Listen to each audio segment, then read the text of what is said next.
Good evening very very good evening. स्वागत है आप सभी का। चलिए स्टार्ट करते हैं। आज होगा आपका सेट नंबर 39। ठीक है, पॉलिटी से स्टार्ट करते हैं। आते हैं पॉलिटी के क्वेश्चन की तरफ। फर्स्ट क्वेश्चन क्या है, देखिए पिछले कई सेट में क्वेश्चन आया हुआ है। म्यांमार में किसके विरुद्ध जन संघर्ष चल रहा था? म्यांमार में किसके विरुद्ध जन संघर्ष चल रहा था, ये बताना है। राजा के विरुद्ध, सैनिक शासन के विरुद्ध, संविधान के विरुद्ध। मतलब म्यांमार की जनता किसके विरुद्ध संघर्ष कर रही थी, किसका विरोध कर रही थी? तो राजा तो है नहीं, वहां पे लोकतंत्र के लिए सबसे पहले आवाज उठा था। लोकतंत्र के लिए आवाज उठा और जनता लोकतंत्र के लिए ही जन संघर्ष कर रही थी, क्योंकि सैनिक शासन था और सैनिक शासन हटाने के लिए ये किया जा रहा था। 1990 में इसकी शुरुआत हो चुकी थी, 1990 में। उसके बाद लोकतंत्र की स्थापना होती भी है, आंग सान सूकी के नेतृत्व में की जाती है। आंग सान सूकी, ठीक है, के नेतृत्व में होता है। ये वहां पर कई साल तक सत्ता में रहती भी है, लेकिन उसके बाद फिर से तख्ता पलट होता है और फिर से सैनिक शासन की स्थापना वहां पे हो जाती है। 2021 की ये घटना है, 2021 की ये घटना है। तो किसके विरुद्ध जन संघर्ष चल रहा था? सैनिक शासन के विरुद्ध चल रहा था। तो आंसर क्या होगा हमारा?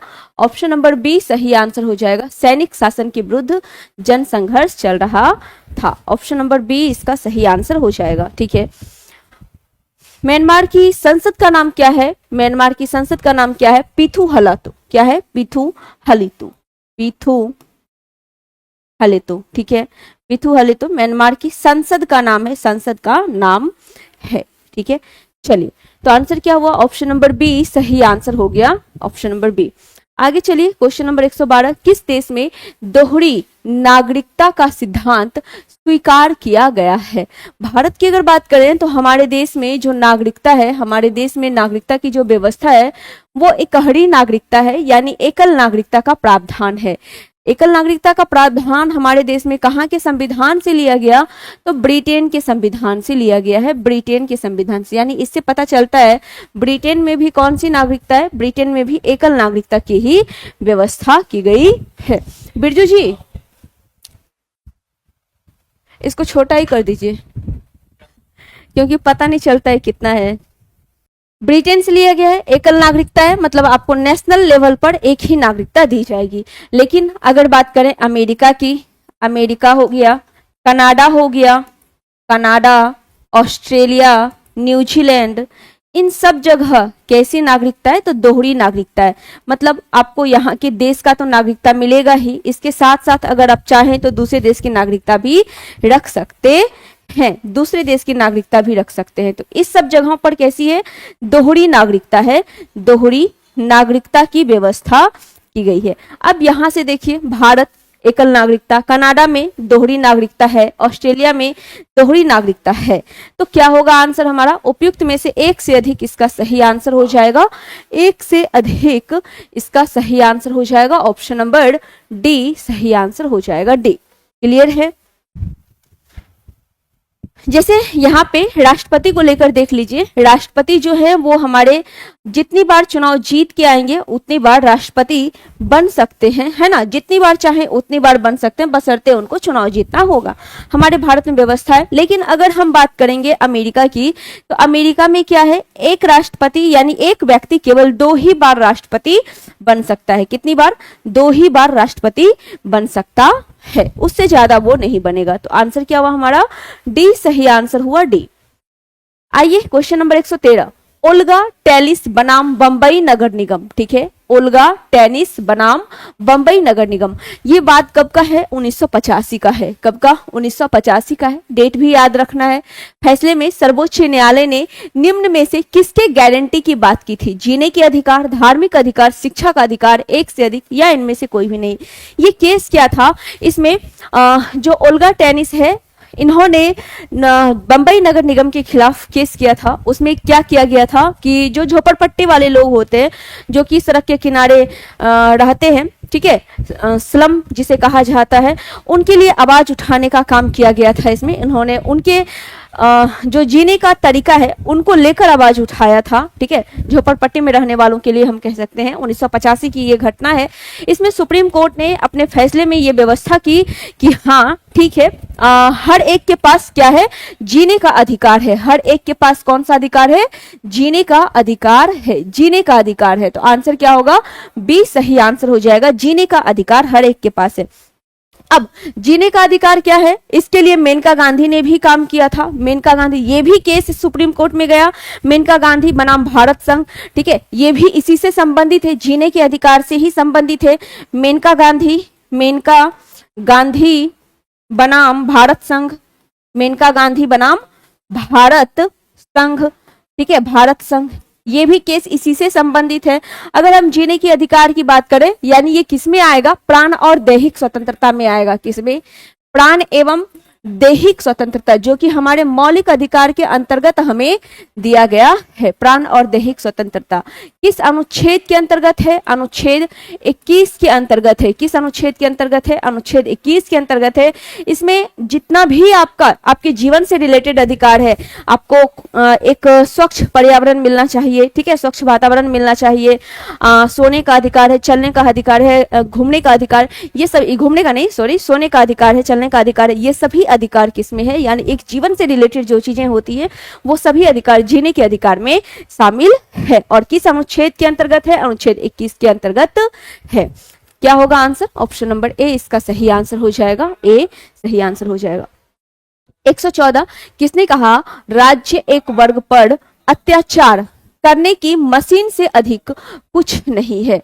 मतलब हमारा जो राज्य है वो किसी एक खास वर्ग पर अत्याचार करता है, उससे ज्यादा वो कुछ भी नहीं है, ऐसा कहा गया। किसके द्वारा ये स्टेटमेंट दिया गया है, मार्क्स यानी कि कार्ल मार्क्स के द्वारा, लेनिन के द्वारा या स्टालिन के द्वारा, ठीक है। स्टालिन की बात करें तो वर्तमान में जो रूस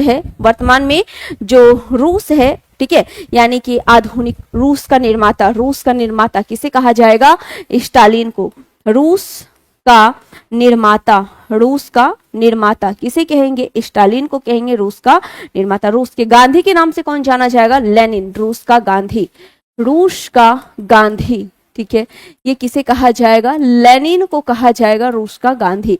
और कार्ल मार्क्स की बात करें, कार्ल मार्क्स ने ही ये स्टेटमेंट दिया है कि राज्य जो है एक वर्ग पर अत्याचार करने के अलावा और कुछ भी नहीं है। आंसर क्या हुआ, ऑप्शन नंबर ए इसका सही आंसर हो गया। ए बिल्कुल इसका सही आंसर हो जाएगा। कार्ल मार्क्स कहाँ के थे, जर्मनी के थे। कार्ल मार्क्स कहाँ के थे, अगर इनकी बात करें तो ये जर्मनी के थे। इनकी प्रसिद्ध रचना कौन सी है, दास कैपिटल। क्या है, दास कैपिटल इनकी प्रसिद्ध रचना है, दास कैपिटल, ठीक है, क्लियर है। आंसर क्या हुआ हमारा, ऑप्शन नंबर ए सही आंसर हो गया। ए सही आंसर हो गया। आगे चलते हैं, क्वेश्चन नंबर 115, कौन सा राज्य के उत्पत्ति के बल सिद्धांत के संबंध में सही है। राज्य के उत्पत्ति के बल सिद्धांत के संबंध में सही है, ये बताना है। राज्य की उत्पत्ति के संबंध में सही है, बताइए।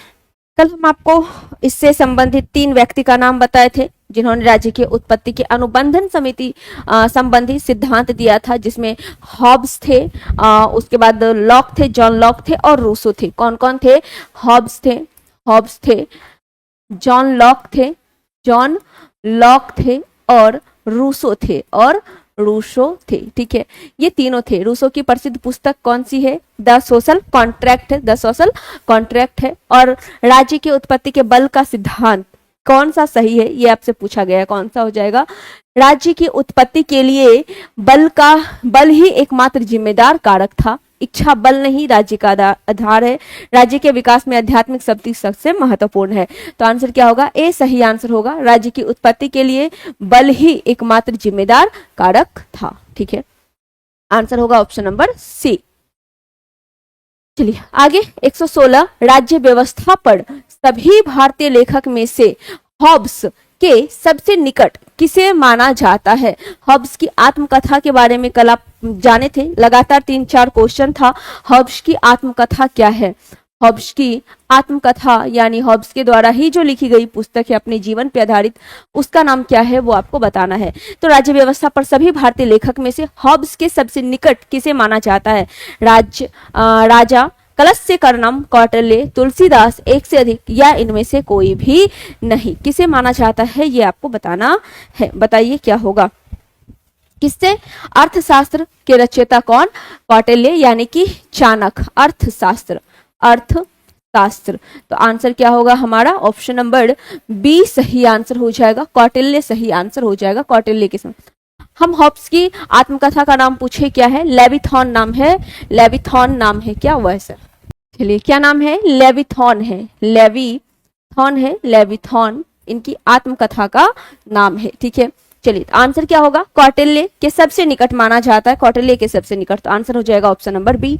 ऑप्शन नंबर बी सही आंसर हो जाएगा। 117 विश्व की प्रथम महिला प्रधानमंत्री। विश्व की प्रथम महिला प्रधानमंत्री कौन थी ये बताने। श्रीमती इंदिरा गांधी। अगर हम इंदिरा गांधी की बात करें तो ये अपने भारत की प्रथम महिला प्रधानमंत्री थी। भारत की प्रथम महिला प्रधानमंत्री कौन? इंदिरा गांधी थी। इंदिरा गांधी थी। श्रीमती बेनजीर भुट्टो। श्रीमती बेनजीर भुट्टो, ये बेनजीर भुट्टो की अगर हम बात करें, बेनजीर भुट्टो, तो ये पाकिस्तान की, ठीक है, बाद में इनकी हत्या करवा दी जाती है ना। तो पाकिस्तान की प्रथम महिला प्रधानमंत्री, पाकिस्तान की प्रथम महिला प्रधानमंत्री कौन? बेनजीर भुट्टो है। बेनजीर भुट्टो है। और श्रीमती श्रीमाव भंडार नायके, ये कौन है? तो ये विश्व की पहली महिला प्रधानमंत्री है। और कहाँ की प्रधानमंत्री है? तो श्रीलंका की है। कहाँ की है? श्रीलंका की है। श्रीलंका की है। श्रीलंका की है। ठीक है, श्रीलंका की। और पूरे विश्व की प्रथम महिला प्रधानमंत्री भी यही है। क्लियर है? क्लियर है? आंसर क्या हुआ? ऑप्शन नंबर बी सही आंसर हुआ, बी। कांग्रेस की प्रथम महिला अध्यक्ष एनी बेसेंट। इसके साथ ही ये भी पॉइंट नोट कर लीजिए। कांग्रेस की प्रथम महिला अध्यक्ष कौन थी? प्रथम महिला अध्यक्ष, प्रथम महिला अध्यक्ष कौन थी? एनी बेसेंट थी। एनी बेसेंट थी। एनी बेसेंट थी।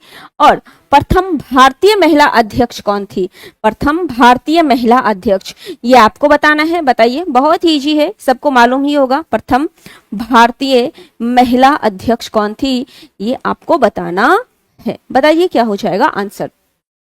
आगे चलते हैं। 118 मनुष्य राज्य की आज्ञा का पालन इसलिए करता है क्योंकि वह जानता है कि अवज्ञा से होने वाले अहित की तुलना में आज्ञा पालन अधिक उपयोगी है। ठीक है, मनुष्य राज्य की आज्ञा का पालन इसलिए करता है। सरोजिनी नायडू, बिल्कुल सरोजिनी नायडू भारतीय मूल की थी, यानी कांग्रेस की पहली भारतीय महिला अध्यक्ष थी, है ना। कौन? सरोजिनी नायडू। सरोजिनी नायडू। क्लियर है? चलिए बताइए इसका। मनुष्य राज्य की आज्ञा का पालन इसलिए करता है क्योंकि वह जानता है कि अवज्ञा से होने वाला जो अहित है वो आज्ञा पालन कर लेने से अच्छा है। मतलब आज्ञा पालन कर लेना ही अच्छा है। आज्ञा पालन कर लेना ही अच्छा है। क्या है? सेबाइन है, डेविडसन है, बेंथेनम है, एक से अधिक है या इनमें से कोई भी नहीं। कौन है? बेंथेनम है। बेंथेनम है। तो आंसर क्या होगा? सी सही आंसर हो जाएगा। बेंथेनम सही आंसर हो जाएगा। चलिए क्या है? बेंथेनम। इसका सही आंसर क्या हो गया? ऑप्शन नंबर सी इसका सही आंसर हो गया। क्या इनकी पुस्तक किसी को मालूम है? बताइए। इनकी बुक का नाम क्या है? बताइए। इनकी बुक का नाम क्या है वो आपको बताना है। ठीक है, इन्होंने उपयोगितावाद जो होता है, उपयोगितावाद का सिद्धांत का प्रतिपादन किया था। उपयोगितावाद के सिद्धांत का प्रतिपादन करने वाले बेंथेनम ही थे। उपयोगितावाद के सिद्धांत का प्रतिपादन करने वाले कौन थे? बेंथेनम ही थे। इस सिद्धांत के अनुसार क्या होता है? इस सिद्धांत के अनुसार, उपयोगितावाद सिद्धांत के अनुसार जो है अच्छाई जो है वो अधिक से अधिक सुख में होनी चाहिए। अच्छाई अधिक से अधिक सुख में और न्यूनतम दुख में होनी चाहिए। ठीक है, अच्छाई अधिक से अधिक किस में होनी चाहिए? सुख में होनी चाहिए। और न्यूनतम किस में होनी चाहिए? तो न्यूनतम दुख में होनी चाहिए। यही है ये सिद्धांत। ठीक है, और इसके प्रतिपादक बेंथेनम है। ठीक है, आंसर क्या हुआ? ऑप्शन नंबर सी सही आंसर हो गया, सी। आगे चलते हैं। Question number 119। श्रीलंका की कुल आबादी में तमिल समूह के लोगों की आबादी कितनी है? लगभग 10वां हिस्सा, लगभग 5वां है, लगभग 1/3 है, एक से अधिक है, या इनमें से कोई भी नहीं है। श्रीलंका की बात करें तो यहाँ पे 2 आबादी बहुत ज्यादा पाया जाएगा। एक आपको तो यहाँ पे तमिल समूह के लोग दिखेंगे और दूसरे यहाँ पे सिंहली समुदाय के लोग दिखेंगे, सिंहली समुदाय के लोग दिखेंगे, जिसमें हमेशा मुठभेड़ होते रहता है। ठीक है, सिंहली समुदाय के लोग दिखेंगे और दूसरे, एक सिंहली समुदाय और दूसरा आपको कौन दिखेगा? तमिल समुदाय दिखेगा, तमिल समुदाय दिखेगा। ठीक है, हमेशा दोनों में होते ही रहता है, वहां पे संघर्ष चलते ही रहता है। ठीक है, और श्रीलंका की कुल आबादी में तमिल समूह का जो हिस्सा है, तमिल का जो हिस्सा है वो 11.2% है। कितना है? 11.2% है, यानी लगभग कह सकते हैं 10वां हिस्सा। लगभग कौन सा? लगभग 10वां हिस्सा। तो आंसर क्या होगा? ए सही आंसर हो जाएगा। लगभग 10वां हिस्सा इसका सही आंसर हो जाएगा। ऑप्शन नंबर ए सही आंसर हो जाएगा, ए होगा इसका सही आंसर, ए होगा। आगे चलिए, क्वेश्चन नंबर 120।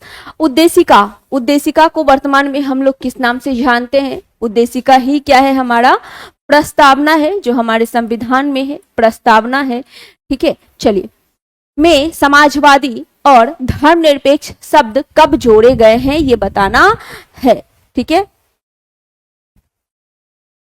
कब जोड़े गए हैं ये बताना है, बताइए।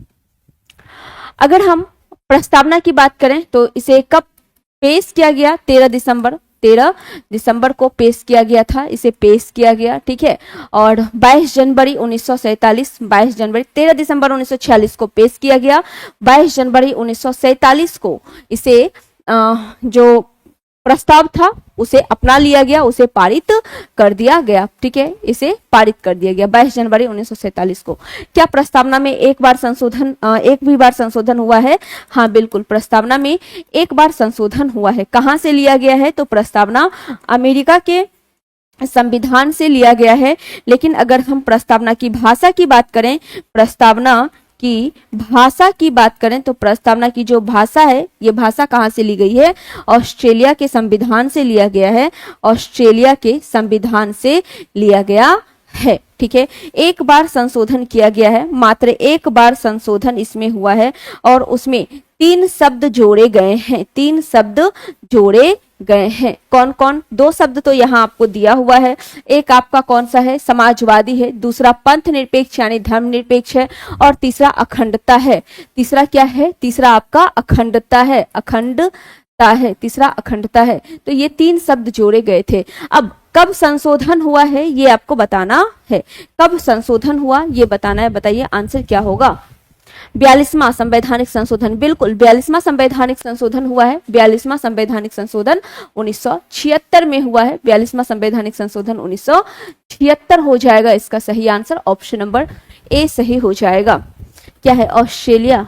हाँ, ऑस्ट्रेलिया से प्रस्तावना की भाषा ली गई है, ऑस्ट्रेलिया। चलिए आगे चलते हैं। Question number 121। निर्वाचन आयुक्त को पद से हटाया जा सकता है किसके द्वारा? निर्वाचन आयुक्त यानी निर्वाचन आयोग की अगर बात करें, इसकी स्थापना 25 जनवरी 1950 को हुई है। इसकी स्थापना कब हुई? 25 जनवरी 1950 को हुई है, 1950 को हुई है। इसीलिए 25 जनवरी को क्या मनाते हैं? मतदाता दिवस मनाया जाता है, मतदाता दिवस मनाया जाता है। ठीक है, चलिए अब इसमें मुख्य निर्वाचन आयुक्त क्या है? निर्वाचन आयुक्त को पद से कौन हटाया जा सकता है? किसके द्वारा? मुख्य निर्वाचन आयुक्त के द्वारा, प्रधानमंत्री या भारत के मुख्य न्यायाधीश के द्वारा? किसके द्वारा हटाया जाता है ये आपको बताना है।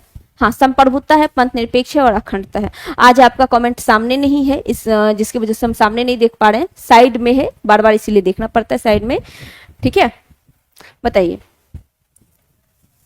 चलिए 121 का ए आया, मुख्य निर्वाचन आयुक्त। ये नहीं होगा, क्यों नहीं होगा? क्योंकि मुख्य निर्वाचन आयुक्त के सिफारिश पर राष्ट्रपति के द्वारा हटाया जाता है। मुख्य निर्वाचन आयुक्त की सिफारिश पर राष्ट्रपति के द्वारा हटाया जाता है। किसके द्वारा? राष्ट्रपति के द्वारा हटाया जाता है।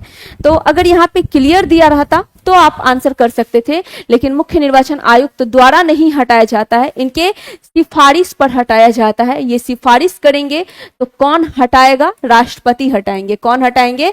राष्ट्रपति हटाएंगे। यानी इनको हटाने का अधिकार किनके पास है? राष्ट्रपति के पास है। तो हमारा आंसर क्या होगा? आंसर होगा इनमें से कोई भी नहीं, यानी कि ऑप्शन नंबर ई सही आंसर हो जाएगा। ऑप्शन नंबर ई सही आंसर हो जाएगा।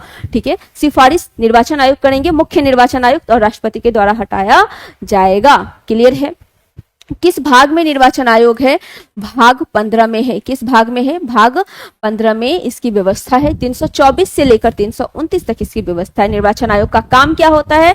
निर्वाचन आयोग का जो मुख्य काम है वह आपका है चुनाव चिन्ह प्रदान करना। चुनाव चिन्ह प्रदान करना। ठीक है, उसके बाद राष्ट्रीय राजनीतिक पार्टी को राष्ट्रीय पार्टी का दर्जा देना। ठीक है, राजनीतिक पार्टी को दर्जा देना। राजनीतिक पार्टी को दर्जा देना। राजनीतिक पार्टी को दर्जा देना। जब चुनाव होगा तो चुनाव के लिए आचार संहिता लागू करना। आचार संहिता लागू करना। ठीक है, आचार संहिता लागू करना। उसके बाद चुनाव क्षेत्र का परिसीमन तैयार करना। चुनाव क्षेत्र का परिसीमन तैयार करना। परिसीमन तैयार करना। ठीक है, मतदाता सूची तैयार करना। मतदाता सूची तैयार करना। मतदाता सूची तैयार करना। ठीक है, ये सभी किसका काम है? ये सभी काम है निर्वाचन आयोग का ही काम है। ठीक है, ये क्लास कितने बजे से चलता है? 6:30 बजे से चलता है आपका। ठीक है, चलिए आंसर क्या हुआ? ऑप्शन नंबर ई कोई नहीं इसमें सही आंसर हो गया। 122 भारत का राष्ट्रपति किस प्रकार के वीटो का प्रयोग नहीं करता है? राष्ट्रपति के पास जो वीटो की शक्ति है वो 3 प्रकार की है। राष्ट्रपति के पास जो वीटो की शक्ति है, वीटो पावर जो है वो कितने प्रकार की है? वीटो पावर 3 प्रकार की हो जाएगी। ठीक है, वीटो पावर 3 प्रकार की। एक अत्यंतकारी, दूसरा निलंबनकारी और तीसरा पॉकेट वीटो। ठीक है, पहला आपका अत्यंतकारी यहां दिया हुआ भी है, 2 दिया हुआ है। ठीक है, अत्यंतकारी यहीं पे लिख देते हैं, यहीं पे लिख देते हैं। एक आपका अत्यंतकारी हो गया, दूसरा निलंबनकारी वीटो हो गया, और अगर हम तीसरे की बात करें, तीसरा आपका पॉकेट वीटो हो गया। तीसरा कौन सा हो गया? तीसरा आपका पॉकेट वीटो, जिसे कि जेबी वीटो भी कहा जाता है। जेबी वीटो भी कहा जाता है, या इसी को हम क्या कहेंगे? पॉकेट वीटो कहेंगे। पॉकेट वीटो इसे ही कहेंगे। ठीक है, चलिए अब इस वीटो का प्रयोग करने वाले एकमात्र राष्ट्रपति कौन थे? ज्ञानी जेल सिंह थे। ज्ञानी जेल सिंह थे। चुनाव चिन्ह प्रदान करना, राष्ट्रीय राजनीतिक पार्टी को दर्जा देना, निष्पक्ष चुनाव कराना। बिल्कुल प्रियंका, ये सभी काम है, बिल्कुल सही है। कौन थे राष्ट्रपति? ज्ञानी जेल सिंह थे। ज्ञानी जेल सिंह थे। ज्ञानी जेल सिंह थे जिन्होंने जेबी वीटो का प्रयोग किया था। और किस अधिनियम पे किया था? तो डाकघर संशोधन बिल आया था उस पर। ठीक है, किस विधेयक पर? डाकघर संशोधन विधेयक आया था, उस पर किया गया था। डाकघर संशोधन विधेयक पर किया गया था। तो आंसर हमारा क्या होगा? कौन सा वीटो का प्रयोग नहीं करता? 3 ही होता है, तो 2 तो दिया हुआ है, लेकिन विशेषित अधिकार वीटो नहीं होता है। तो आंसर होगा ऑप्शन नंबर ए सही आंसर होगा। ए सही आंसर होगा। क्लियर है? ऑप्शन नंबर ए सही आंसर हो जाएगा। हाँ, पॉकेट वीटो ज्ञानी जेल सिंह डाकघर संशोधन विधेयक यानी बिल पर किए थे। कब किए थे? 1986 में किए थे। ये भी लिख लीजिए, कब किए थे? 1986 में किया गया था। 86 में किया गया था। चलिए आगे चलते हैं। क्वेश्चन नंबर 123, निम्नलिखित में से कौन सा एक आदेश किसी व्यक्ति को गैर कानूनी ढंग से बंदी बनाए जाने पर उसकी स्वतंत्रता सुनिश्चित करने के लिए उच्चतम न्यायालय द्वारा जारी किया जाता है? यानी सुप्रीम कोर्ट जारी करता है। गैर कानूनी ढंग से अगर किसी व्यक्ति को बंदी बनाया जाता है तो सुप्रीम कोर्ट जारी करता है, ये बताना है। अब ये किस में आता है? ये मौलिक अधिकार के अंतर्गत आने वाले अनुच्छेद 32 के तहत आता है। अनुच्छेद 32 के तहत सुप्रीम कोर्ट जो है ये 5 प्रकार की रीट जारी करता है। 5 प्रकार की रीट जारी करता है। 5 प्रकार की रीट जारी करता है, जिसमें 3 यहां दिया हुआ है। बंदी प्रत्यक्षीकरण है, परमादेश है, उत्प्रेषण है, अधिकार परीक्षा होता है, अधिकार परीक्षा होता है और प्रतिषेध होता है। ये 5 प्रकार का होता है। चौथा यहां लिखते हैं अधिकार परीक्षा, अधिकार परीक्षा, और 5वां क्या होता है? प्रतिषेध होता है। 5वां प्रतिषेध होता है। प्रतिषेध छेद होता है पांचवा। ठीक है, तो ये 5 प्रकार का आपका होता है। अब बताना है आंसर क्या होगा। पांचों का अलग अलग है। इसमें क्या है, एक आदेश किसी व्यक्ति को गैर कानूनी ढंग से बंदी बनाए जाने के लिए दिया जाता है तो उसकी स्वतंत्रता सुनिश्चित करने के लिए सुप्रीम कोर्ट के द्वारा जारी किया गया रीत कौन सा है बंदी पर। ये आप इसके ऑप्शन से भी देख के पता लगा सकते हैं, इस सेंटेंस से भी पता लगा सकते हैं कौन सा होगा। बंदी प्रत्यक्षीकरण, बंदी प्रत्यक्षीकरण, बिल्कुल बंदी प्रत्यक्षीकरण, इसका सही आंसर क्या हो जाएगा, ऑप्शन नंबर ए सही आंसर हो जाएगा। बंदी प्रत्यक्षीकरण इसका सही आंसर हो जाएगा, ऑप्शन नंबर ए बंदी प्रत्यक्षीकरण। इसमें क्या होता है, इसमें होता है सशरीर उपस्थित करना, सशरीर उपस्थित होना, सशरीर उपस्थित होना, यानी बंदी बनाए गए व्यक्ति को सशरीर उपस्थित करना। ठीक है, इसका बंदी प्रत्यक्षीकरण में होता है। ठीक है, यानी बंदी को प्रत्यक्ष करना, बंदी को सामने लाना होता है। परमादेश का मतलब होता है हम आदेश देते हैं, हम आदेश देते हैं। ठीक है, परमादेश का क्या मतलब होता है, हम आदेश देते हैं। अच्छा, ये किस संबंध में जारी किया जाता है, ये जैसे कि गैर कानूनी ढंग से बंदी बनाए गए व्यक्ति को उसके स्वतंत्रता के लिए कौन सा अधिकार है, बंदी प्रत्यक्षीकरण है। उसी तरह परमादेश जो है हम आदेश देते हैं, ये किस लिए होता है, तो जो सार्वजनिक पदाधिकारी हैं वो अगर कर्तव्य का निर्वहन नहीं कर रहे हैं तो उनसे पूछा जाता है। सार्वजनिक पदाधिकारी के द्वारा जब कर्तव्य पालन, सार्वजनिक पदाधिकारी के द्वारा जब कर्तव्य का निर्वहन सही ढंग से नहीं किया जाता है तब उनसे ये रीट जारी करके पूछा जाता है। उत्प्रेषण, उत्प्रेषण का अर्थ क्या होता है, उत्प्रेषण। ठीक है, अगला क्या है आपका, उत्प्रेषण है। उत्प्रेषण का मतलब क्या होता है, उत्प्रेषण का मतलब होता है प्रमाणित होना। क्या होता है, उत्प्रेषण का मतलब प्रमाणित होना होता है, प्रमाणित होना होता है। ठीक है, दो न्यायिक रीट है, एक उत्प्रेषण है, दूसरा प्रतिषेध है। अधिकार परीक्षा का मतलब क्या होता है, किस अधिकार से, किस अधिकार से, मतलब कोई व्यक्ति अगर किसी पद पे काम कर रहा है तो अगर सुप्रीम कोर्ट चाहे तो उससे पूछ सकता है कि आप किस अधिकार से इस पोस्ट के लिए काम कर रहे हैं, इस पोस्ट के लिए काम कर रहे हैं। प्रतिषेध का मतलब होता है रोकना, प्रतिषेध का मतलब क्या होता है, रोकना।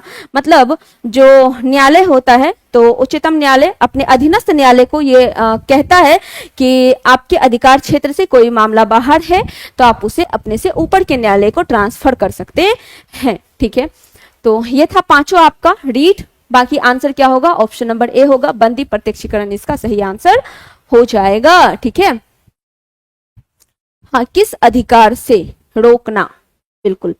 चलिए आगे है क्वेश्चन नंबर 124। निम्नलिखित में से कौन सी संसदीय समिति का अध्यक्ष अनिवार्य रूप से सत्ताधारी दल के सदस्यों में से होता है, सत्ताधारी दल के सदस्यों में से होता है कौन, प्राक्कलन है, लोक लेखा है, सार्वजनिक उपक्रम की समिति है, एक से अधिक है या इनमें से कोई भी नहीं है।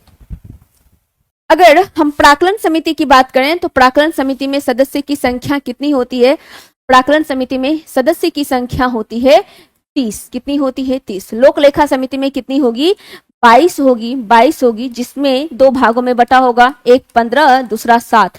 7 कहां से, राज्यसभा से, और 15 कहां से, लोकसभा से होते हैं, 15 लोकसभा से होते हैं। लोक लेखा समिति की जुड़वा बहन के रूप में किसे जाना जाता है, तो जुड़वा बहन के रूप में प्राक्कलन को जाना जाता है, यानी दोनों एक दूसरे के जुड़वा बहन के रूप में कार्य करती है। ठीक है, तो यहाँ पे पूछा है जो अध्यक्ष होता है वो अनिवार्य रूप से सत्ताधारी दल के सदस्य में से ही होता है। ये किसमें होगा, किसमें होगा, प्राक्कलन में होगा, किसमें, प्राक्कलन में। आंसर क्या होगा, ए सही आंसर हो जाएगा, ऑप्शन नंबर ए सही आंसर हो जाएगा। ठीक है, चलिए आगे। अच्छा, विरोधी दल का किसमें होगा, लोक लेखा में विरोधी दल का हो जाएगा, लोक लेखा में विरोधी दल का। 125 भारतीय संविधान के अंतर्गत निम्नलिखित में से कौन एक भारतीय का मूल अधिकार नहीं है। मौलिक अधिकार अगर आपको पता है तो आप इसका आंसर दे सकते हैं, बताइए क्या होगा, कौन सा नहीं है। कानून के समक्ष समानता, ये तो है मौलिक अधिकार में, कानून के समक्ष समानता यानी विधि के समक्ष समानता या विधि का सामान्य संरक्षण, जो कि अनुच्छेद 14 से लेकर 18 में वर्णित है। कानून के समक्ष समानता या कानून का समान संरक्षण, समान संरक्षण किसमें है, 14 से लेकर 18 तक में है, 14 से 18 तक में आपका है। अपने शिक्षण संस्था बनाने पर प्रतिबंध, ये बिल्कुल भी नहीं है शिक्षण संस्था बनाने पर प्रतिबंध। जो भी अल्पसंख्यक वर्ग के लोग हैं वो अपने मनपसंद की शिक्षण संस्था की स्थापना कर सकते हैं, ऐसी व्यवस्था हमारे मौलिक अधिकार में की गई है, लेकिन प्रतिबंध नहीं लगाया गया है, तो ये मौलिक अधिकार आपका नहीं होगा, नहीं है। तीसरा है धर्म की स्वतंत्रता यानी धार्मिक स्वतंत्रता, ये भी दिया गया है। तो सबसे पहले आंसर क्या हुआ, ऑप्शन नंबर बी सही आंसर हो गया, बी सही आंसर हो गया। अब एक एक करके देखते हैं कितने प्रकार का मौलिक अधिकार है, 6 है। पहला आपका क्या है, समता या समानता का अधिकार, पहला क्या है, समता या समानता का अधिकार है। दूसरा क्या है, समता या समानता का अधिकार 14 से 18 तक में है, ये आपको पता है। उसके बाद 19 से लेकर 22 तक में क्या है, स्वतंत्रता का अधिकार, दूसरा स्वतंत्रता का अधिकार है 19 से 22 तक में। तीसरा शोषण के विरुद्ध है, तीसरा शोषण के विरुद्ध है। चौथा धार्मिक स्वतंत्रता है, धर्म से संबंधित स्वतंत्रता है, 25 से लेकर 28 तक धार्मिक स्वतंत्रता है, चौथा धार्मिक स्वतंत्रता हो जाएगा, ठीक है।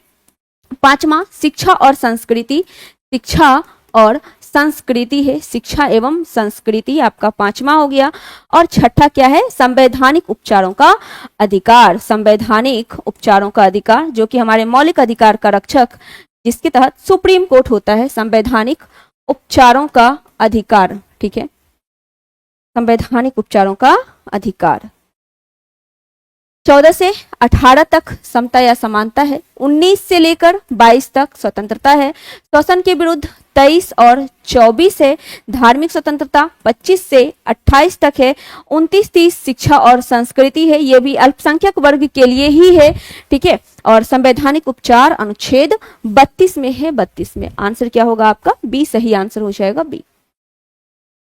चलिए आगे चलिए, क्वेश्चन नंबर 126। कोई मामला अवशिष्ट शक्तियों के अंतर्गत आता है या नहीं, यह तय करने का अंतिम अधिकार किसके पास है। अवशिष्ट शक्तियां कहां से ली गई हैं, किस देश के संविधान से, कनाडा के संविधान से अवशिष्ट शक्तियां हमारे देश में ली गई है। किस अनुच्छेद में, अनुच्छेद 248 के अंतर्गत ये केंद्र के अधीन होता है। अनुच्छेद 248 के अंतर्गत अवशिष्ट शक्तियां किसके पास होती हैं, केंद्र के पास, केंद्र सरकार के पास अधिकार होता है, केंद्र सरकार के पास अधिकार होता है अवशिष्ट शक्तियों को लेकर। और ये कहां से लिया गया है, ये लिया गया है कनाडा के संविधान से, कनाडा के संविधान से लिया गया है। और अंतिम अधिकार भी किसके पास होता है, संसद के पास ही होता है।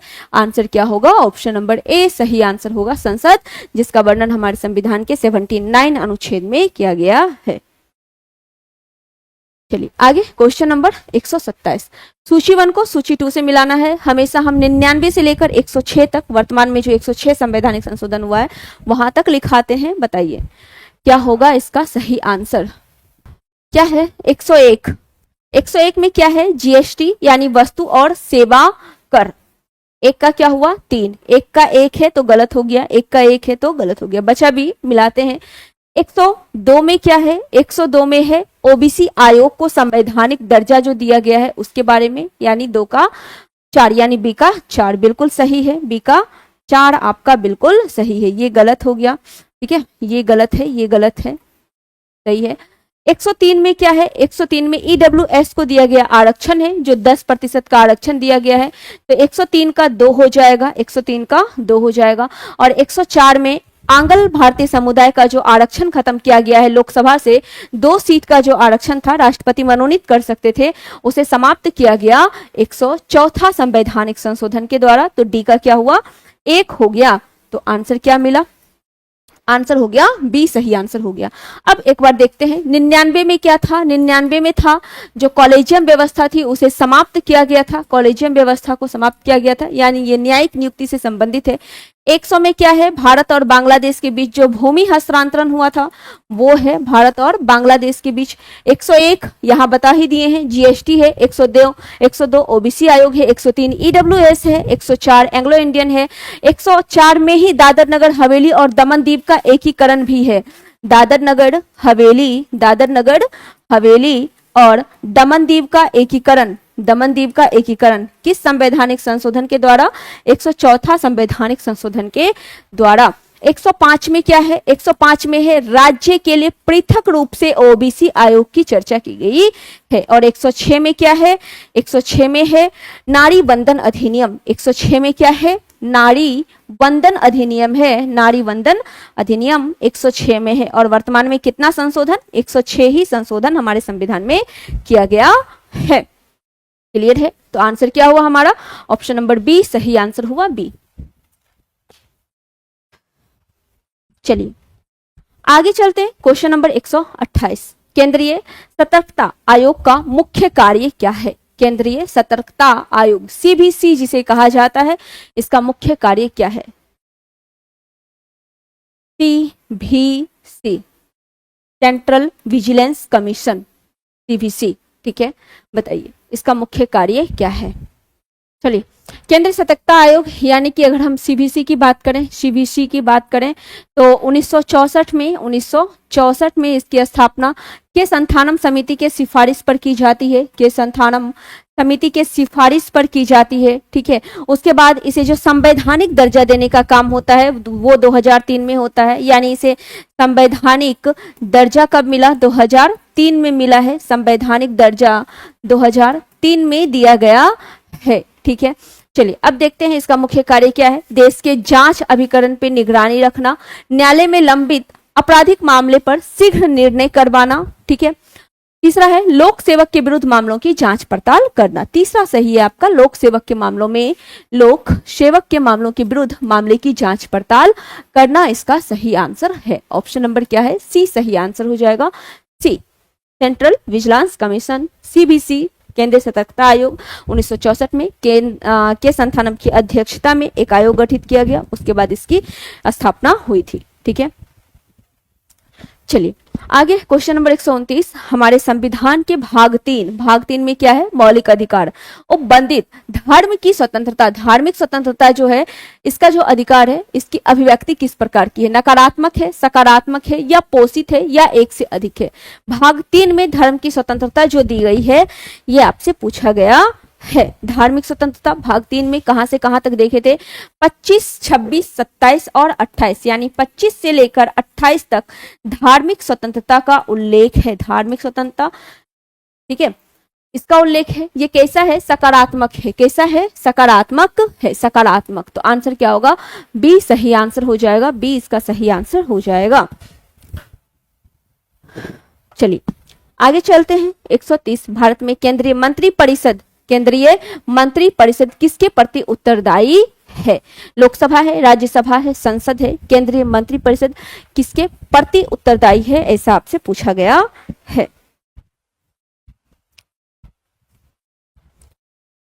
अगर हम अनुच्छेद इसका बताइए क्या होगा। लेकिन अगर व्यक्तिगत रूप से पूछे, केंद्रीय मंत्री जो हैं व्यक्तिगत रूप से किसके प्रति उत्तरदायी होते हैं? राष्ट्रपति के प्रति उत्तरदायी होते हैं व्यक्तिगत रूप से। ठीक है, व्यक्तिगत रूप से मंत्री यानी पर्सनली किसके प्रति उत्तरदायी होंगे? व्यक्तिगत रूप से उत्तरदायी होते हैं किसके प्रति? तो व्यक्तिगत रूप से उत्तरदायी होते हैं राष्ट्रपति के प्रति। ठीक है, और सामूहिक रूप से पूछे या पूरा मंत्री परिषद पूछे, ठीक है, तो ये किसके प्रति होंगे? ये संसद के प्रति हो जाएंगे। केंद्रीय मंत्री परिषद किसके प्रति उत्तरदायी होता है? संसद में जो लोकसभा होती है उसके प्रति, संसद में जो लोकसभा होता है उसके प्रति उत्तरदायी हो जाएगा। तो आंसर क्या होगा? मंत्री परिषद व्यक्तिगत रूप से राष्ट्रपति, और ऐसे पूरे समूह में लोकसभा। और किस अनुच्छेद के तहत? तो 75 का सी कह सकते हैं या 3 कह सकते हैं, सी कह सकते हैं या अनुच्छेद 75 का 3 कह सकते हैं। क्लियर है?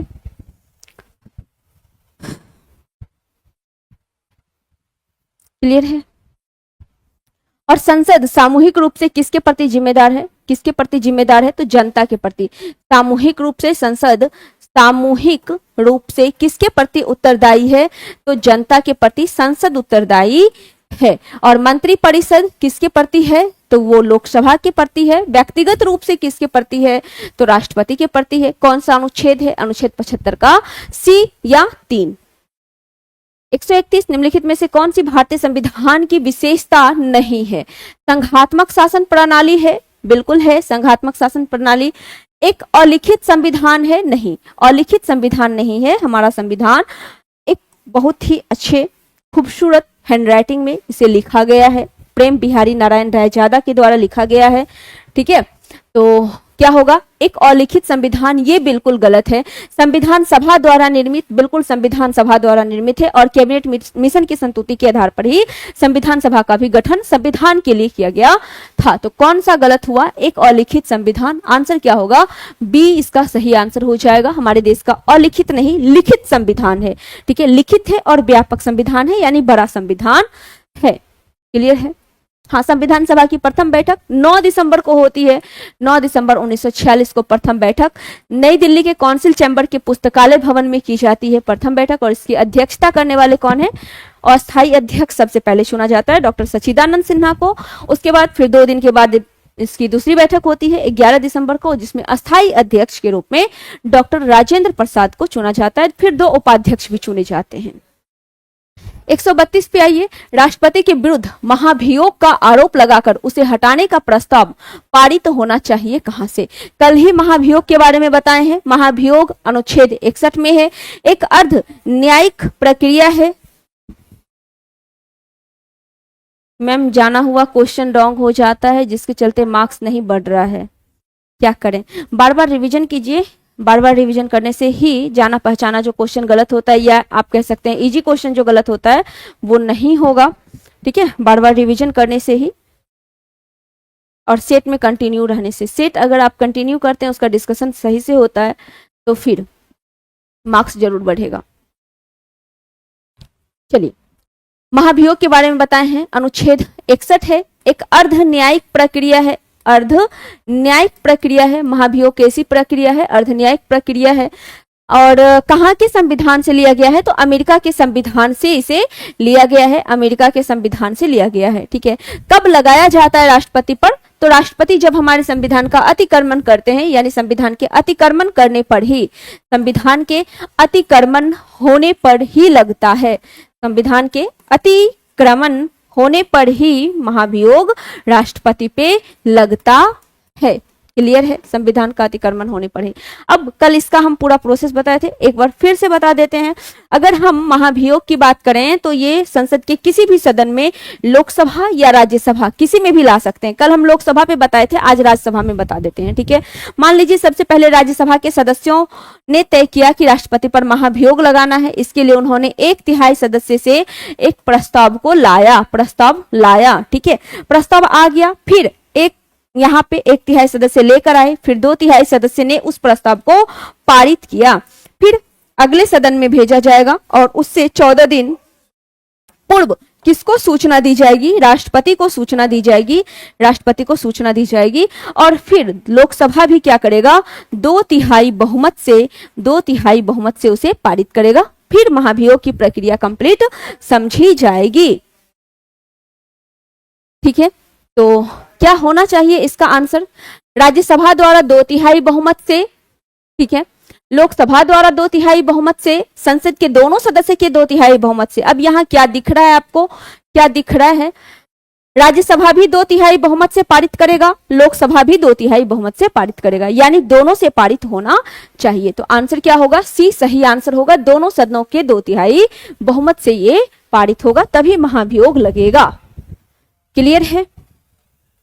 चलिए आगे चलते हैं। 133 राज्य का मुख्यमंत्री, राज्य का मुख्यमंत्री 4 आपके पास दिया गया है स्टेटमेंट, बताना है क्या होगा इसका सही आंसर। चलिए पहला क्या है, राज्य विधानसभा द्वारा चुने जाते हैं, बिल्कुल नहीं, राज्य विधानसभा द्वारा नहीं चुने जाते हैं, विधानसभा के नेता होते हैं। ठीक है, अगला है मंत्रिपरिषद के सदस्य द्वारा नियुक्त किए जाते हैं, नहीं। तीसरा है मंत्रिपरिषद की शक्ति को निर्धारित करते हैं, बिल्कुल ये तय कौन करता है, मुख्यमंत्री ही करता है, किन मंत्री को कौन सा पद देना है। ठीक है, किन मंत्री को कौन सा पद देना है ये मुख्यमंत्री के द्वारा ही तय होता है। चौथा है मंत्रिपरिषद का वेतन निर्धारित होता है। मंत्रिपरिषद का वेतन कौन निर्धारित करेगा, तो पूरा जो विधानसभा है, पूरा विधानसभा मिलकर ये निर्धारित करेगा, पूरा विधानसभा मिलकर ये निर्धारित करेगा किसका कितना वेतन होना चाहिए। ठीक है, तो आंसर क्या होगा हमारा, क्या कहता है, कौन सा होगा, कौन सा होगा, केवल 3 होगा, तो आंसर आपका ऑप्शन नंबर सी हो जाएगा। सी, केवल 3 इसका सही आंसर होगा, सी सही आंसर होगा। अगर हम मुख्यमंत्री की बात करें तो मुख्यमंत्री विधान सभा या विधान परिषद, ठीक है, विधानमंडल कह सकते हैं, उसमें मुख्यतः किसका होता है, विधानसभा का ही होता है। तो विधानसभा के बहुमत दल का कौन होता है, नेता होता है। बहुमत दल का नेता मुख्यमंत्री होता है। इसे शपथ कौन दिलाता है, यानी इसकी नियुक्ति किसके द्वारा की जाती है। नियुक्ति की बात करें तो नियुक्ति कौन करेगा, राज्यपाल ही करेगा। कौन, राज्यपाल ही करेगा। और ये अगर त्यागपत्र देना चाहें तो किसे देंगे, त्यागपत्र भी ये राज्यपाल को ही देंगे, त्यागपत्र भी राज्यपाल को ही देंगे। क्लियर है। चलिए आगे क्वेश्चन नंबर 134, भारतीय संविधान की अनुसूची 6 में किन किन राज्यों को शामिल किया गया है। अनुसूची मूल संविधान में कितनी थी, 8 थी, लेकिन बाद में संशोधन होता गया, अनुसूची की संख्या बढ़ती गई। वर्तमान में कितनी है, 12 है। वर्तमान में कितनी है, 12 है। हो किसी भी सदन के सकते हैं, ठीक है, विधान परिषद के भी और विधानसभा के भी। जैसे प्रधानमंत्री लोकसभा के भी हो सकते हैं, राज्यसभा के भी हो सकते हैं। जैसे इंदिरा गांधी जब पहली बार प्रधानमंत्री बनी थी तो राज्यसभा की सदस्य थी, उसी तरह से मुख्यमंत्री का भी कंडीशन है। लेकिन जो एक होता है, जैसे प्रधानमंत्री कहाँ के बहुमत दल के नेता होते हैं, कहाँ, तो हम कहते हैं ना लोकसभा के बहुमत दल के नेता होते हैं। तो उसी तरीके से पर्सनली व्यक्ति किसी सदन का सदस्य होता है, लेकिन नेता के रूप में जो चुना जाता है वो विधानसभा या लोकसभा में ही चुना जाता है। ठीक है, हाँ चलिए अनुसूची देख रहे थे। पहली अनुसूची में क्या है, पहली अनुसूची में है आपका संघ और राज्य के बारे में दिया गया है। दूसरे में वेतन भत्ता और शपथ के बारे में है। ठीक है, पहले में संघ और राज्य के बारे में है, दूसरे में वेतन भत्ता और पेंशन के बारे में है, तीसरे में शपथ है, तीसरा में शपथ है, चौथे में राज्यसभा में जो सीटों का आवंटन है उसके बारे में है, पांचवें में क्या है, पांचवें में SC ST, ठीक है, अनुसूचित जाति और जनजातीय क्षेत्र के बारे में है। छठे में क्या है, छठे में असम मेघालय त्रिपुरा और मिजोरम की चर्चा है। और सातवें में सूची का वर्णन है, सूची जो 3 प्रकार का होता है। आठवें में भाषा है। यही 8 अनुसूची हमारे मूल संविधान में थी, मूल में थी। ठीक है, फिर नम्मा आया और नम्मा में किस चीज का है, नम्मा में भूमि सुधार अधिनियम है। ठीक है, 10वां में दल बदल है, 10वां में दल बदल की व्यवस्था की गई है, दल बदल पर प्रतिबंध लगाया गया है। 11वां में पंचायती राज व्यवस्था है, 11वां में पंचायती राज व्यवस्था है। और 12वां में नगर पालिका की व्यवस्था है, नगर पालिका की व्यवस्था है। अब पालिका तो यहां लिखाएगा नहीं,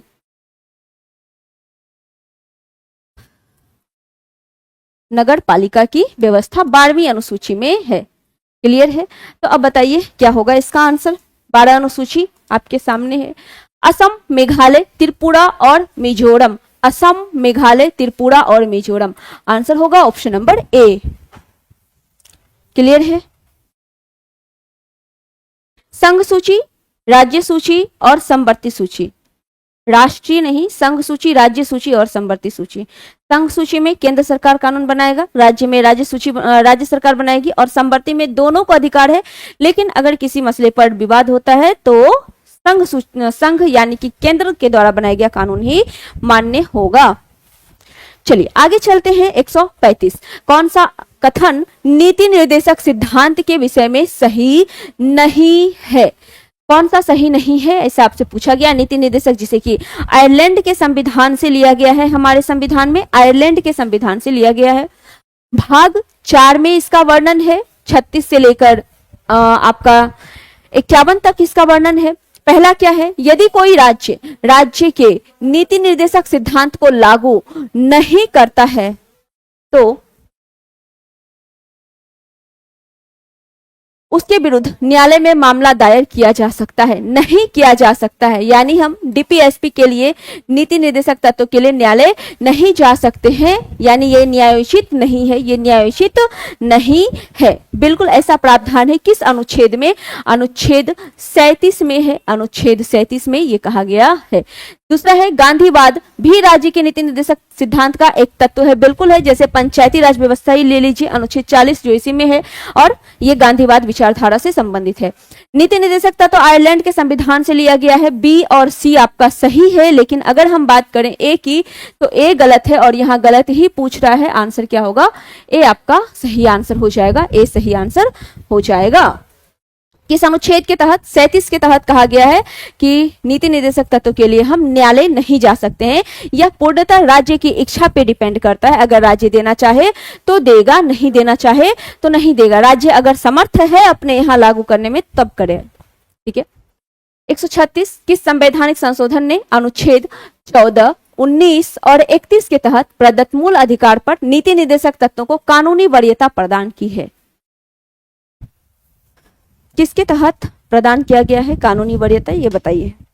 किसमें है? 14, 19 और 31 के तहत जो मूल अधिकार दिया गया है उस पे नीति निर्देशक तत्वों को कानूनी वरीयता दी गई है। ऐसे तो मौलिक अधिकार की ही वरीयता होती है, लेकिन इन तीनों में नीति निर्देशक तत्वों को कानूनी वरीयता दिया गया है। किसमें? 25वां संवैधानिक संशोधन 1971 में हुआ था, 1971 में हुआ था, और तभी इसी में 25वां संवैधानिक संशोधन 1971 के तहत अनुच्छेद 14 को, अनुच्छेद 19 को और अनुच्छेद 31 को कानूनी वरीयता दी गई थी नीति निर्देशक तत्वों पे। आंसर क्या होगा? ए सही आंसर हो जाएगा, ऑप्शन नंबर ए 25वां। और 42वां को क्या कहते हैं? मिनी संविधान, लघु संविधान कहा जाता है, लघु संविधान कहा जाता है। ठीक है। इसके लिए कौन सी समिति का निर्माण हुआ था? तो सरदार स्वर्ण सिंह समिति का निर्माण गठन किया गया था। सरदार स्वर्ण सिंह समिति का गठन किया गया था। ठीक है। कई प्रावधान इसमें जोड़े गए थे। 137 सरकारिया आयोग बनाया गया था। कल भी था ये क्वेश्चन, कल भी था। बताइए, सरकारिया आयोग बनाया गया था, किससे संबंधित है सरकारिया आयोग? इसका गठन कब किया गया है? 1983 में किया गया है सरकारिया आयोग के। अगर हम गठन की बात करें, 1983 में इसका गठन किया गया और इसने अपनी रिपोर्ट का जो प्रकाशन है, रिपोर्ट का प्रकाशन 1988 में किया और इसे लागू 1990 में किया गया। किससे संबंधित है? तो ये केंद्र और राज्य के बीच जो संबंध होता है उससे संबंधित है। केंद्र और राज्य के बीच संबंध से संबंधित है। तो आंसर हमारा क्या होगा? ऑप्शन नंबर ए सही आंसर हो जाएगा। केंद्र राज्य संबंध का पुनरावलोकन करने के लिए आंसर हो जाएगा ए। 138 भारतीय संविधान के स्रोत की दृष्टि से निम्न में से कौन सा युग्म सही रूप से संबंधित नहीं है, यानी संबंध नहीं है? ठीक है, बताइए कहां से क्या लिया गया? ये आपको ऑप्शन वाइज करके दिया गया है, बताना है क्या होगा। कनाडा के संविधान से यूनियन यानी संघ शब्द लिया गया है, बिल्कुल सही है। ऑस्ट्रेलिया के संविधान से संशोधन नहीं, ये गलत है, क्योंकि संशोधन, संविधान में संशोधन कहां से लिया गया है? दक्षिण अफ्रीका से। दक्षिण अफ्रीका के संविधान से संविधान संशोधन को लिया गया है। ठीक है। ब्रिटिश संविधान से संसदीय व्यवस्था ली गई है, मंत्रिमंडलीय व्यवस्था ली गई है, द्विसदनात्मक व्यवस्था ली गई है, एकल नागरिकता ली गई है, ये सब कुछ लिया गया है। तो आंसर हमारा होगा क्या? बी सही आंसर हो जाएगा। नहीं ही पूछा है और गलत कौन है? बी है। लेकिन इसके साथ देखते हैं, इसके साथ देखते हैं क्या क्या होगा, ऑस्ट्रेलिया के संविधान से क्या क्या लिया गया है। तो सबसे पहले, अभी थोड़ी देर पहले ही बताए, प्रस्तावना की जो भाषा है कहाँ के संविधान से? ऑस्ट्रेलिया के संविधान से ही लिया गया है प्रस्तावना की भाषा। ठीक है। समवर्ती सूची, प्रस्तावना की भाषा, उसके साथ क्या है? उसके साथ समवर्ती सूची है। समवर्ती सूची, समवर्ती सूची भी कहां से लिया गया? ऑस्ट्रेलिया से ही। व्यापार, वाणिज्य और समागम, व्यापार, वाणिज्य और समागम की व्यवस्था भी कहां से ली गई है? ये ऑस्ट्रेलिया के ही संविधान से लिया गया है। ऑस्ट्रेलिया के ही संविधान से लिया गया, ये सब कुछ ऑस्ट्रेलिया के संविधान से लिया गया है। हाँ, संयुक्त बैठक भी है, संयुक्त बैठक भी आपका कहां से? ऑस्ट्रेलिया के संविधान से ही लिया गया। ठीक है। चलिए, कनाडा के संविधान से क्या क्या लिया गया? अवशिष्ट शक्ति, कनाडा के संविधान से अवशिष्ट शक्ति, राज्यपाल की नियुक्ति, राज्यपाल की नियुक्ति, ये कहां से? कनाडा के संविधान से। आंसर क्या हुआ? बी सही आंसर हुआ, बी। 139 11वीं अनुसूची किससे संबंधित है? अनुसूची अभी जस्ट हम पूरा का पूरा आपको बताए हैं, तो बताइए 11वीं अनुसूची किससे संबंधित है? 11वीं पंचायत से है और 12वीं नगर पालिका से है। आंसर क्या होगा? ए सही आंसर हो जाएगा, ए आपका सही आंसर हो जाएगा। और कौन सा संशोधन पंचायत से संबंधित है? 73वां संवैधानिक संशोधन इसी से संबंधित है। 140 भारतीय संविधान के निम्नलिखित अनुच्छेदों में किसके अंतर्गत राज्य के निर्वाचन आयुक्त की नियुक्ति की गई है? कल ये हम पूरा आपको लिखाए हैं। 243 में पंचायत की व्यवस्था के बारे में कहा गया है, जो कि 243 के ए से लेकर ओ तक जाता है। ठीक है, अगर हम 243 के ए की बात करें तो इसमें ग्राम सभा के बारे में दिया गया है, ग्राम सभा है। बी में गठन है, बी में गठन है। सी में संरचना है, सी में क्या है? संरचना है। डी में आरक्षण है, पूरा कर लिखा है, डी में आरक्षण है। ई में कार्यकाल है, ई में क्या है? कार्यकाल की व्यवस्था है। एफ में अयोग्यता है, जी में शक्ति है। लिखा दें पूरा क्या? सी में संरचना है, डी में आरक्षण है, ई में योग्यता है। ठीक है, और अच्छा हाँ, ई में कार्यकाल है, ई में कार्यकाल है।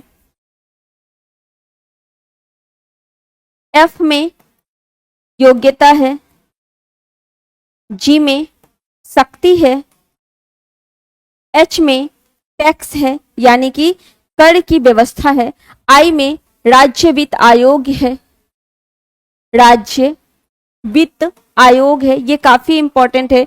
राज्य वित्त आयोग किसमें है? तो 243 के आई में राज्य वित्त आयोग की चर्चा की गई है। ठीक है, जे में क्या है? लेखा परीक्षण है, जे में क्या है? लेखा परीक्षण है। के में क्या है? के में निर्वाचन की व्यवस्था है, और यहाँ पे निर्वाचन ही आपसे पूछा गया है, तो आंसर लगाइए यहां से क्या होगा? निर्वाचन किसमें है? 243 के में निर्वाचन है। 243 के में क्या है? निर्वाचन है। आंसर क्या होगा? बी सही आंसर हो जाएगा, बी सही आंसर हो जाएगा। ठीक है, हाँ, एल में यूटी में भी ग्राम पंचायत यानी केंद्र शासित प्रदेश में भी ग्राम पंचायत की बात एल में की गई है। केंद्र शासित प्रदेश में ग्राम पंचायत की बात एल में की गई है। एम में क्या कहा गया? एम में कहा गया कुछ विशेष भाग में, कुछ विशेष भाग में ग्राम पंचायत की व्यवस्था एम में की गई है। और एन में आपका कहा गया है कि वर्तमान कानून जो है वो बना रहेगा। और ओ में कहा गया है आपका, हाँ, ओ में क्या कहा गया? न्यायालय हस्तक्षेप, न्यायिक हस्तक्षेप ओ में है। ठीक है, तो ये पूरा 243 के ए से लेकर ओ तक था। चलिए, आंसर क्या हुआ? बी सही आंसर हुआ, बी। इसको पूरा आप याद रखेंगे। ओ में न्यायिक हस्तक्षेप है, ओ में न्यायिक हस्तक्षेप है।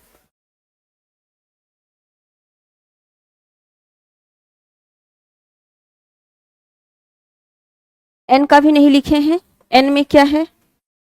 वर्तमान कानून जो है वो बना रहेगा, वर्तमान कानून जो है वो बना रहेगा। 141 अनुसूचित जाति और जनजाति यानी एससी और एसटी के लिए एक राष्ट्रीय आयोग गठित करने का प्रावधान किस अनुच्छेद के अंतर्गत किया गया है? एससी और एसटी आयोग के लिए किस अनुच्छेद में प्रावधान है? आपसे यही पूछा गया है, बताइए किसमें होगा? यहां से आपको 338 का ए, 340, 341 और 342 ये याद रखना है। ठीक है, इसको याद रखना है। क्या क्या है इसमें व्यवस्था? हाँ, 338 में अनुसूचित जाति, 40 में पिछड़ा वर्ग। अच्छा, लिखाते हैं। ठीक है, 338 और 338 का ए, 338 में एससी है, अनुसूचित जाति है। 338 के ए में अनुसूचित जनजाति है। ठीक है, अनुसूचित जनजाति, शेड्यूल्ड ट्राइब। ठीक है, जिसे कि हम लोग एसटी के नाम से जानते हैं, एसटी के नाम से जानते हैं। 340 में क्या है? 340 में ओबीसी आयोग की बात की गई है। 340 में ओबीसी आयोग की बात की गई है। 341 और 342 भी एससी से ही रिलेटेड है, एससी के लिए, और 342 एसटी के लिए। ठीक है, 341 एससी, 342 एसटी, ये पांचों अनुच्छेद आप याद रखेंगे एक साथ। 338 का ए, बीच में 339 गायब करना है, 340 है, 341 है, 342 है। SC ST OBC आयोग फिर SC ST के लिए है। तो अब यहाँ पे किस अनुच्छेद का प्रावधान किया गया है, तो यहाँ देखिए 338 और 338 का ए है। आंसर क्या होगा, ए सही आंसर हो जाएगा। ऑप्शन नंबर ए सही आंसर हो जाएगा, 338 और 338 का ए। क्लियर है। आगे चलते हैं 142, राष्ट्रीय विकास परिषद का मुख्य संबंध किससे है। राष्ट्रीय विकास परिषद की स्थापना कब हुई, ये भी इंपॉर्टेंट है। ठीक है। सुपर कैबिनेट की इसे संज्ञा किसके द्वारा दी गई थी, के संथानम के द्वारा दी गई थी। ठीक है। तो सबसे पहले इसकी स्थापना 6 अगस्त 1952, 6 अगस्त 1952 को इसकी स्थापना की गई थी। ठीक है। इसका काम क्या होता है, केंद्र और राज्य के बीच में सेतु की तरह कार्य करना। केंद्र और राज्य के बीच, केंद्र और, इसका आंसर दीजिए क्या होगा, केंद्र और राज्य के बीच सेतु की तरह कार्य करना। केंद्र और राज्य के बीच सेतु की तरह कार्य करना। ठीक है। ये इसका काम है। ठीक है। इसे सुपर कैबिनेट की संज्ञा किसके द्वारा दी गई, सुपर कैबिनेट की संज्ञा के संथानम ने दी है। किसने दी है, के संथानम के द्वारा इसे सुपर कैबिनेट की संज्ञा दी गई है। सुपर कैबिनेट की संज्ञा दी गई है। अब इसका मुख्य संबंध किससे है, तो पंचवर्षीय योजना के अनुमोदन से था। अब तो पंचवर्षीय योजना है नहीं। आंसर क्या होगा, ए सही आंसर होगा। ए सही आंसर होगा, बिल्कुल सही है सबका ए। श्वेता है, अमित है, अजीत है, नूर आलम है, बिल्कुल। चलिए, श्वेता 1952 के संथानम बिल्कुल सही है। आगे चलते हैं 143, राज्य पुनर्गठन आयोग 1956 की सिफारिश के बाद बिहार विधानसभा के निर्वाचित सदस्य की संख्या कितनी थी। ठीक है। राज्य पुनर्गठन आयोग 1956 के बाद कितनी सदस्य संख्या थी, ये बताना है। विधानसभा में कितनी सीटें हैं वर्तमान में, 243 है। विधानसभा में, बिहार विधानसभा में वर्तमान में कितनी, 243 सीट है। विधान परिषद में, विधान परिषद, लोकसभा और राज्यसभा सभी याद रखना है। विधान परिषद में 75 है। विधान परिषद में 75, विधान परिषद में 75 सीटें हैं। लोकसभा में कितना है और राज्यसभा में कितना है, ये दोनों आपको बताना है। बताइए, लोकसभा और राज्यसभा में कितनी सीटें हैं। और जिस समय पुनर्गठन आयोग बना था, ठीक है, 1956 में, उस समय इसकी सदस्य संख्या कितनी थी, 318। कितनी, 318 थी। आंसर क्या होगा, ए 318 इसका सही आंसर हो जाएगा, 318। ठीक है। चलिए बताइए आंसर क्या होगा, इस दोनों का आंसर बताइए क्या होगा। 144, किस समिति ने पंचायती राज चुनाव में राजनीतिक दलों की सहभागिता की अनुशंसा की थी। किस समिति ने की थी, ये बताना है। अशोक मेहता समिति, अशोक मेहता समिति ने द्विस्तरीय पंचायत की बात की थी। द्विस्तरीय पंचायत की बात की थी। सबसे पहले है कब का, तो 1977 का है। 1977 का है द्विस्तरीय पंचायत, जिसमें एक जिला स्तर पे जिला परिषद होता और दूसरा आपका पंचायत मंडल होता। दूसरा आपका पंचायत मंडल होता। ठीक है। ग्रामीण स्तर पे पंचायत मंडल और जिला स्तर पे जिला परिषद, जिला परिषद। ठीक है। ये दो आपका द्विस्तरीय व्यवस्था में शामिल था। और द्विस्तरीय व्यवस्था की अवधारणा किसकी थी, तो ये अशोक मेहता समिति की थी और त्रिस्तरीय बलवंत राय मेहता समिति की थी। त्रिस्तरीय बलवंत राय मेहता की थी। तो इसका आंसर क्या होगा, हाँ 144 का सी बिल्कुल सही है। अशोक मेहता ही इसका सही आंसर होगा। सबका आंसर सही आ रहा है, 144 का सी। राज्यसभा में 16, लोकसभा में 40। बिल्कुल, राज्यसभा में 16 है और लोकसभा में 40 है। 145, राज्य के राज्यपाल को किसे नियुक्त करने की शक्ति प्राप्त है। राज्यपाल को कौन नियुक्त करेगा, ये शक्ति किसे प्रदान की गई है, ये बताना है। कल भी था ना शायद ये क्वेश्चन। राज्य के महाधिवक्ता को नियुक्ति करने का अधिकार है, अधीनस्थ न्यायालय के न्यायाधीश को नहीं है, राज्य लोक सेवा आयोग के अध्यक्ष और सदस्य को है। तो हमारा आंसर क्या होगा, डी सही आंसर हो जाएगा। ऑप्शन नंबर डी सही आंसर हो जाएगा। एक से अधिक इसका सही आंसर हो जाएगा। इसे आप कल ही बनाए हैं, कल के सेट में भी ये क्वेश्चन था। ठीक है। अच्छा, राज्यपाल की नियुक्ति किसके द्वारा, तो प्रधानमंत्री के सलाह पे राष्ट्रपति के द्वारा की जाती है। किसके द्वारा, राष्ट्रपति के द्वारा की जाती है। और इसे हटाने का जो प्रावधान है वो भी कौन करेंगे, तो प्रधानमंत्री के सलाह पर राष्ट्रपति ही करेंगे, राष्ट्रपति ही इसे हटाएंगे भी। 146, अच्छा शपथ कौन दिलाएगा, तो जहां के ये बनेंगे ना राज्यपाल, वहां के जो मुख्य न्यायाधीश होंगे, हाईकोर्ट के मुख्य न्यायाधीश होंगे, वही क्या करेंगे, इनको शपथ भी दिलवाएंगे, वही इनको शपथ भी दिलवाएंगे। 146, राज्य के राज्यपाल के संबंध में कौन सा कथन गलत है, बताइए। राज्य के राज्यपाल के संबंध में राष्ट्रपति, डी, एडवोकेट जनरल, चलिए बताइए इस क्वेश्चन का आंसर क्या होगा। क्या क्या है अभी जस्ट बताए हैं। राज्यपाल सामान्यतः 5 वर्ष के लिए नियुक्त किया जाता है, परंतु अनुच्छेद 156 के अंतर्गत उसका कार्यकाल राष्ट्रपति की कृपा पर निर्भर करता है।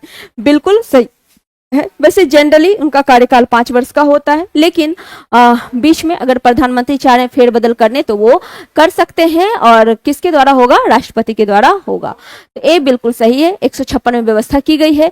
राज्यपाल को महाभियोग की विधि से हटाया जा सकता है, बिल्कुल नहीं। हमारे संविधान में महाभियोग शब्द सिर्फ और सिर्फ राष्ट्रपति के लिए है, तो ये गलत हो गया। तीसरा है राज्यपाल राज्य का संवैधानिक प्रमुख होता है, ये भी आपका बिल्कुल सही है, संवैधानिक प्रमुख होता है, सी भी सही है।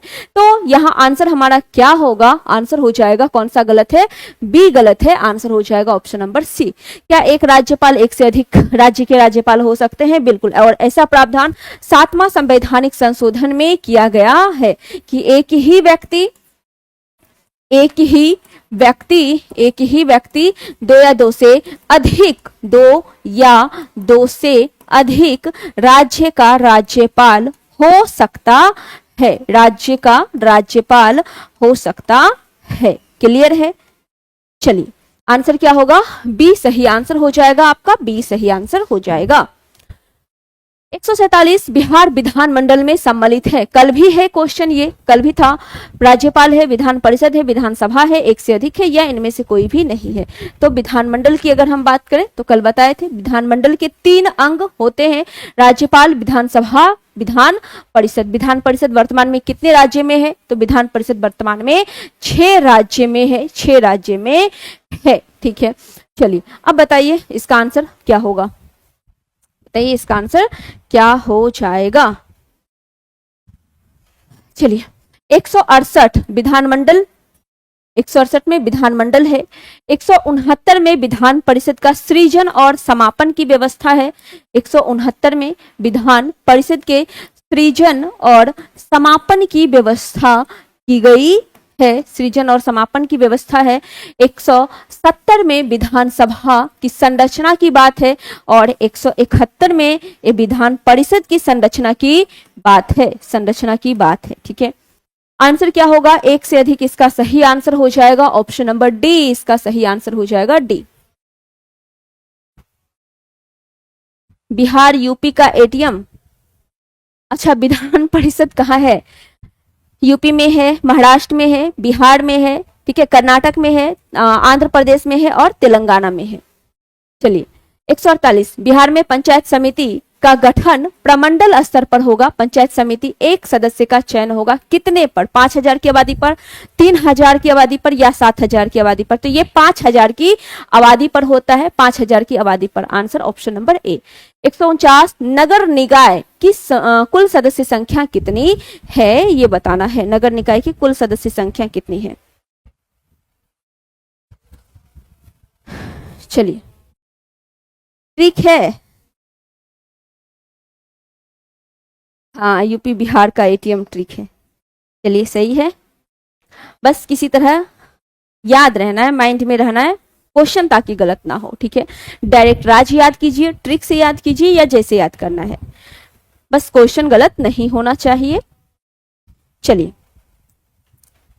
नगर निगम की संख्या कितनी है, 19। नगर निगम की बात करें तो कितनी संख्या है, 19 है। नगर परिषद की बात करें तो नगर परिषद कितना है, 8 है, और नगर पंचायत की अगर बात करेंगे तो 154 है। नगर पंचायत की बात करें तो कितनी है, 154 है, 154 है। ठीक है, चलिए, तो कुल कितनी संख्या हो जाएगी ये बताना है, बताइए कितना होगा।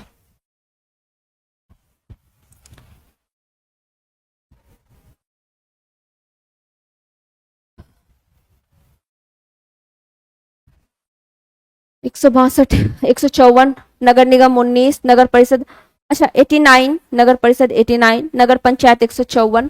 ठीक है, तो आंसर क्या होगा, टोटल जोड़िए सबको मिलाकर आपका नगर निकाय बनेगा 9 9 18 18 4 22 के 2 बाकी 2 8 2 10 1 11 11 5 16 के 6 बाकी 1 1 1 2 262। आंसर क्या होगा 262 सही आंसर हो जाएगा, ऑप्शन नंबर बी सही आंसर हो जाएगा बी। ठीक है, चलिए 150 वह कौन सा राज्य जो 2001 से 11 के दशक में साक्षरता दर में सबसे अधिक वृद्धि दर्ज किया है, ध्यान से पढ़िएगा, वृद्धि दर्ज किया है ये है, ना कि ये पूछा है कि सर्वाधिक साक्षरता कहां पे है। अगर सर्वाधिक साक्षरता पूछता तो सर्वाधिक साक्षरता कहां होता, केरल में होता सर्वाधिक साक्षरता केरल में, और न्यूनतम साक्षरता अपने बिहार में होता, न्यूनतम साक्षरता अपने बिहार में होता। लेकिन यहां आपसे वृद्धि दर्ज पूछा है, यानी सबसे ज्यादा वृद्धि कहां पर हुई है, सबसे ज्यादा वृद्धि कहां हुई है ये पूछा गया है। तो 16.3% की वृद्धि हुई है अपने बिहार में, जो कि सबसे ज्यादा है। हालांकि फिर भी सबसे निचले स्तर पे कौन है, बिहार ही है, सबसे कम साक्षरता बिहार की ही है, लेकिन सबसे ज्यादा वृद्धि दर्ज भी बिहार की ही हुई है 16.3%। तो आंसर क्या होगा, अपना बिहार, बिल्कुल सुशील, अपना बिहार सही आंसर होगा बी। ठीक है, चलिए आंसर क्या हुआ, सी सही आंसर हुआ सी। तो ये पॉलिटी का आपका था पूरा सेट 40 क्वेश्चन का, इसके साथ ही पॉलिटी का आपका समाप्त होता है डिस्कशन।